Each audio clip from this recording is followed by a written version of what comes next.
ನಮಸ್ಕಾರ doctor Nagaraj sir. ನಮಸ್ತೆ, ಹೇಳಿ. ಕಂಜನಾನೆ ಹಿಡಿಯುವಾಗ ತಾವಿದ್ರ ಸರ್, ಎಲ್ಲಿ ಹಿಡಿತೀರಾ? ಹೌದು, 2014ರಲ್ಲಿ ಹಾಸನದಲ್ಲಿ 22 ಆನೆ ಎಲಿಫೆಂಟ್ ಕ್ಯಾಪ್ಚರ್ಗೆ ಸರ್ಕಾರದಿಂದ ಅನುಮತಿ ಕೊಟ್ಟಿತ್ತು.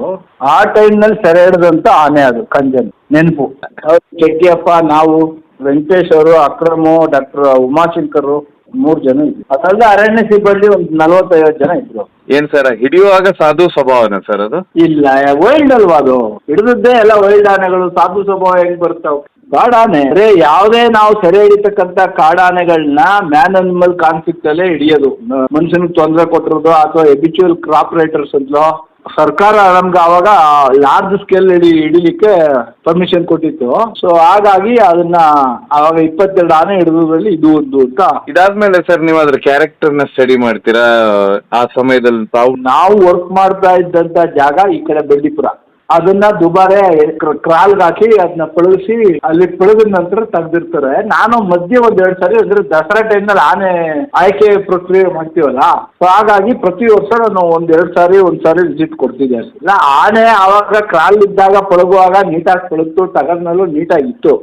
ನಂತರದ ದಿನಗಳಲ್ಲಿ ಏನಾಗ್ತವೆ, ಕೆಲವು ಆನೆ ಸಣ್ಣ ಪುಟ್ಟ ಅದು 2 ಲೀಟ್ರಿ ಕ್ಯಾರೆಕ್ಟರ್ ಅಂತನಾದ್ರು ಹೇಳ್ಬೋದು ನಾವು, ಅಥವಾ ಅದು ಇಲ್ಲಿ ಏನಾರ ಒಂದಷ್ಟು ಬದಲಾವಣೆ ಆಗಿರ್ಬೋದು ಬಿಹೇವಿಯರ್ನಲ್ಲಿ. ಥರದಲ್ಲಿ ಇದು ಆ ಥರ ಸುಮ್ಮನೆ ಹೋಗೋದು, ಆನೆಗಳನ್ನ ಕೆಣಕೋದು, ಸೊ ಇದು ಯಾವಾಗ ಕಲಿತು ಅಂತ ನನಗೂ ಕೂಡ ಗೊತ್ತಿಲ್ಲ. ಅದು ಬಲರಾಮ ಅಲ್ಲ, ಧನಂಜಯ ಅಂತ ಕೇಳ್ಪಟ್ಟೆ. ನಾನಿದ್ದಾಗ ಇದನ್ನ ತರಿಸಿರ್ಲಿಲ್ಲ. 2020 ನಾನೇ ದಸರಾದಲ್ಲಿ ಇದ್ನ. 2023ರಲ್ಲಿ ತಂದಿದ್ರಂತೆ ಅದನ್ನ.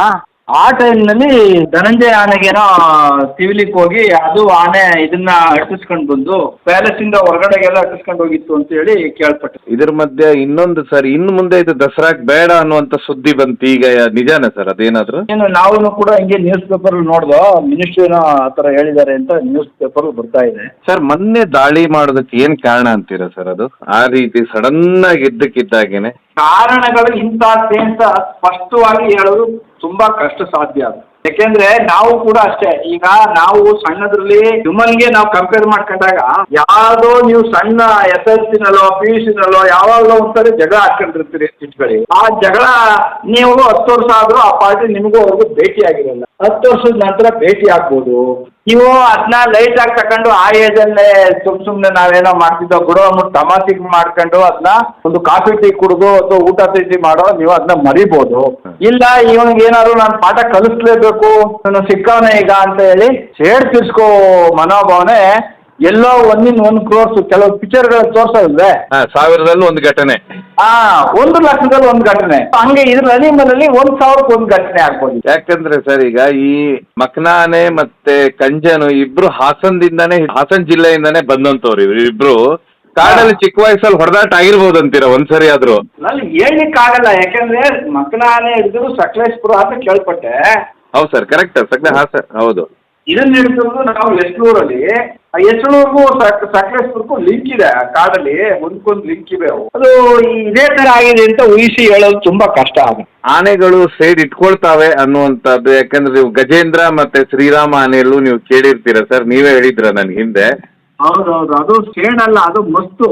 ಮೊದಲಲ್ಲಿ ಬಂದಾಗ ಆನೆ ಸೇಡು ಗೀಡು ಅದು ಯಾರನ್ನೂ ನೋಡಲ್ಲ, ಮಾವುತನ್ನೇ ಹೊಡೆದಾಕತ್ತದು. ಆಗಿರುವಾಗ ಅದನ್ನ ಸೇಡು ಅಂತ ನಾವ್ ಹೇಳಲಿಕ್ಕೆ ಆಗಲ್ಲ.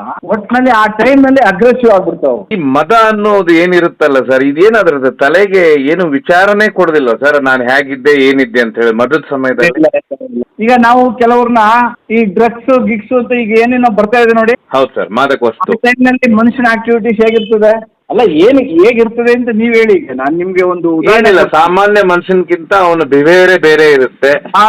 ಸೇಮ್ ಅದೇ ತರ ಇದರಲ್ಲೂ ಕೂಡ ಮಕ್ಕಳು ಏನಾಗುತ್ತೆ, ಅಲ್ಲಿ ಒಂದು ಹಾರ್ಮೋನು ಬಿಡುಗಡೆ ಆಗುತ್ತೆ, ಟೆಸ್ಟೋಸ್ಟೆರಾನ್ ಅನ್ನೋ ಹಾರ್ಮೋನು ತುಂಬಾ ಹೈಯಲ್ಲಿ ಇರ್ತದೆ. ಅದು ಆ ಟೈಮ್ನಲ್ಲಿ ಅದಕ್ಕೆ ಮಾನಸಿಕವಾಗಿ ಅದು ತುಂಬಾ ಅಗ್ರೆಸಿವ್ ಇರುತ್ತೆ ಅಂತ ನಮ್ಮ ಭಾವನೆ. ಈಗ ನಿಮ್ಮ ಹತ್ರ ಬಂದಿರೋ ಮಾಹಿತಿ ಪ್ರಕಾರ ಕಂಜನಿಗೆ ಮಸ್ತ್ ಅಥವಾ ನಾರ್ಮಲ್ ಇತ್ತಂತ ಸರ್, ನಿಮಗೆ ಯಾರಾದ್ರೂ ಹೇಳಿದ್ದೆ? ಅದು ನನ್ಗೆ ಕಲೆಕ್ಟ್ ಮಾಡಕ್ ಆಗಿಲ್ಲ. ಎಲ್ಲ ಪಾಪ ಈಗ ದುಃಖದಲ್ಲಿದ್ದಾರೆ, ನಾವು ಅವ್ರನ್ನ ಕೇಳುದು ಸಮಂಜಸನೂ ಅಲ್ಲ. ಮುಂದೆ ಅದನ್ನ ತಿಳ್ಕೊಳ್ತೀನಿ.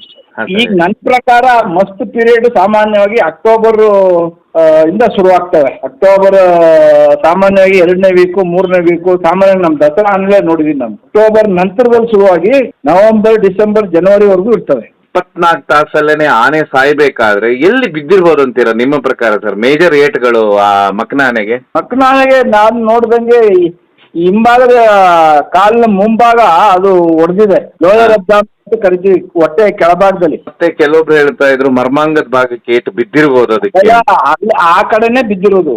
ನಾನು ಹೇಳ್ತಾ ಇರೋದು ಅದೇ ಜಾಗಗಳನ್ನೇ ನಾನು ಹೇಳ್ತಿರೋದು. ಲೋಯರ್ ಅಬ್ಡಾಮಿನ್ ಅಂದ್ರೆ ಕೆಳ ಹೊಟ್ಟೆ ಅಂದಾಗ ಆ ಎರಡು ಹಿಂಭಾಗದ ಕಾಲಿನ ಮುಂಭಾಗ ಅಂತ ಅಂದಾಗ ಜನನಾಂಗ ಎಲ್ಲವೂ ಬರ್ತವೆ. ಹೀಗಾಗಿ ಅದಕ್ಕೆ ಬಿದ್ರೆ ಅದು ಅಷ್ಟು ಸಡನ್ ಆಗಿ 24 hours ಅಲ್ಲೇ ಏನೋ ಒಂದೇ ಜನನಾಂಗ ಒಂದೇ ಡ್ಯಾಮೇಜ್ ಆಗಿದ್ರೆ ಸಾಯ್ತಿರ್ಲಿಲ್ಲ. ಅದು ಮೋಸ್ಟ್ಲಿ ನನ್ನ ಪ್ರಕಾರ ಒಳಗಡೆ ಕಳ್ಳು ಮತ್ತೆ ಬೇರೆ ಬೇರೆ ಆರ್ಗನ್ ತೊಂದರೆ ಆಗಿ ಅದು ಮೋಸ್ಟ್ಲಿ ಇಂಟರ್ನಲ್ ಬ್ಲೀಡಿಂಗ್ಸ್ ಅಂತ ಕರಿತೀವಿ, ಒಳ ರಕ್ತ ಸ್ರಾವವಾಗಿದೆ ಅಂತ ಒಳಭಾಗದಲ್ಲಿ. ಆ ರಕ್ತಸ್ರಾವದಿಂದ ಅದು ಸತ್ತಿದೆ ಅಂತ ನಮ್ಮ ಈಗ ಪೋಸ್ಟ್ ಮಾರ್ಟಮ್ ಮಾಡಿದ್ದಾರೆ. ಪೋಸ್ಟ್ ಮಾರ್ಟಮ್ ಅಲ್ಲಿ ಅವರು ಯಾರು ಪೋಸ್ಟ್ ಮಾರ್ಟಮ್ ಮಾಡಿದ್ದಾರೆ ಅವರು ಹೇಳಿದ್ರು. ಸರ್ ಇದು ನೀವು ಈ ರೀತಿ ಈ ಆನೆ ಮಕನ ಆನೆ ಯಾವತ್ತಾದ್ರೂ ಹಿಂದೆ ನೋಡಿದ್ರ ಸರ್?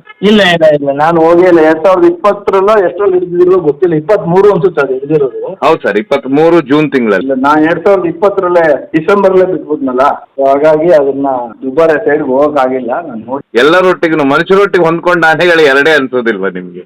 ಏನಿಲ್ಲ, ಬಲರಾಮ ಇದ್ದ, ಇವೆ ಆನೆಗಳಿವೆ, ತುಂಬಾ ಇವೆ. ಬೆಳಕು ಬಂದಿರೋ ನಮ್ಗೆ ಅಷ್ಟು ಮಾತ್ರ.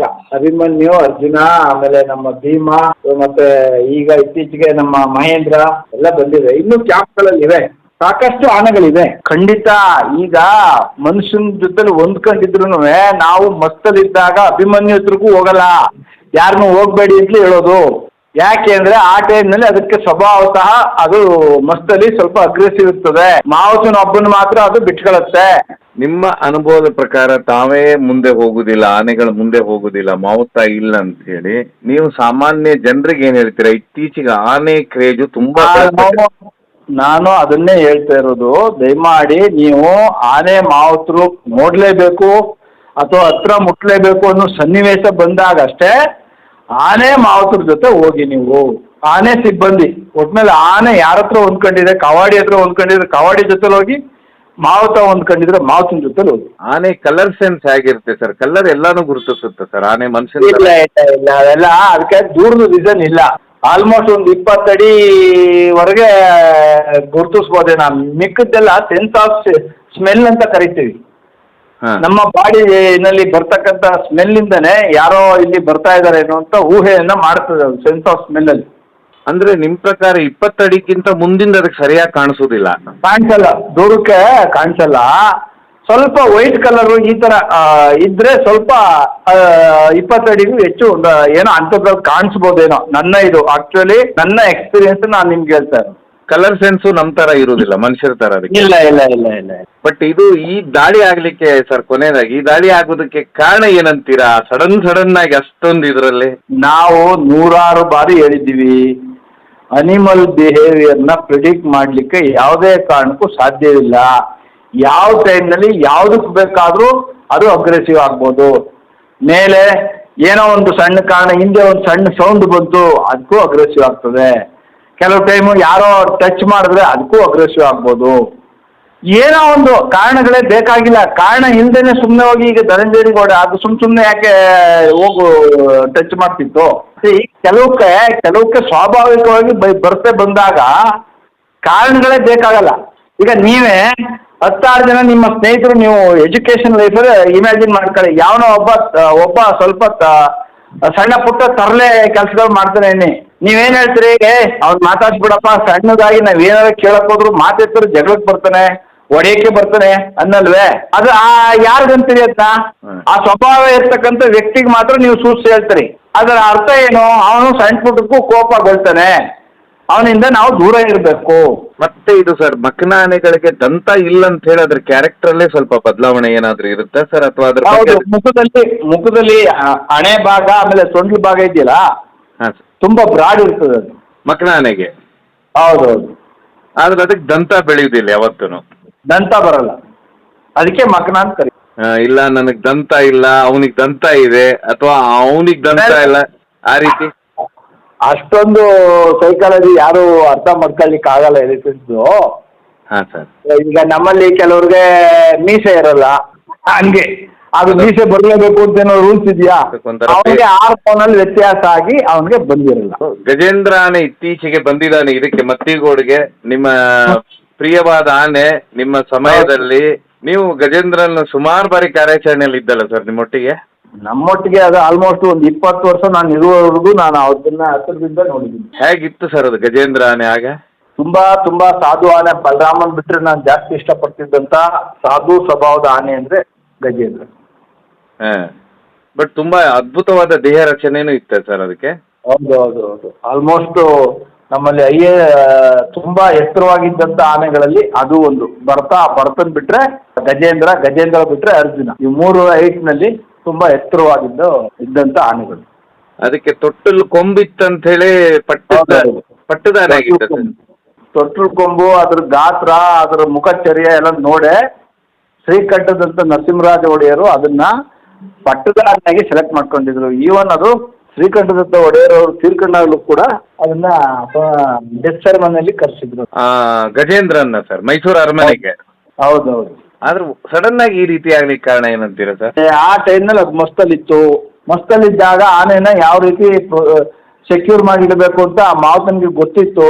ಆದ್ರೆ ಅವನು ನೆಗ್ಲೆಕ್ಟ್ ಮಾಡ್ದ. ಚೈನು ಬೇಡಿ ಹಾಕಿ ಒಂದು ಮರಕ್ಕೆ ಕಟ್ಟಾಕಿದ್ರೆ ಅವತ್ತು ಆ ಇನ್ಸಿಡೆನ್ಸ್ ಆಯ್ತಿರ್ಲಿಲ್ಲ. ಅವ್ನು ಕಟ್ಟಲಿಲ್ಲ. ರೇಂಜ್ ಆಫೀಸರ್ ಕೂಡ ಅದಕ್ಕೆ ನೋಡಪ್ಪ ಮಸ್ತಲ್ಲಿದೆ, ಈ ತರ ಜನಗಳನ್ನ ಕರ್ಕೊಂಡು ಹೋಗಿ ಫೋಟೋ ತೆಗಿಸ್ಬೇಡ, ಆನೆಗೆ ಚೈನು ಬೇಡಿ ಹಾಕು ಕಟ್ಟಾಕು ಅಂತ ಹೇಳಿದ್ರು. ನೆಗ್ಲೆಕ್ಟ್ ಮಾಡ್ದ. ನಾನೇ ಆ ಥರ ಏನಿಲ್ಲ ಸ್ವಾಮಿ ಅನ್ಕೊಂಡು all of a sudden Shriram ಬಂತು ಕ್ಯಾಂಪ್ಗೆ. ಇದ್ದಕ್ಕಿದ್ದಾಗೆ ಅಗ್ರೆಸಿವ್ ಆಯ್ತು ಆನೆ.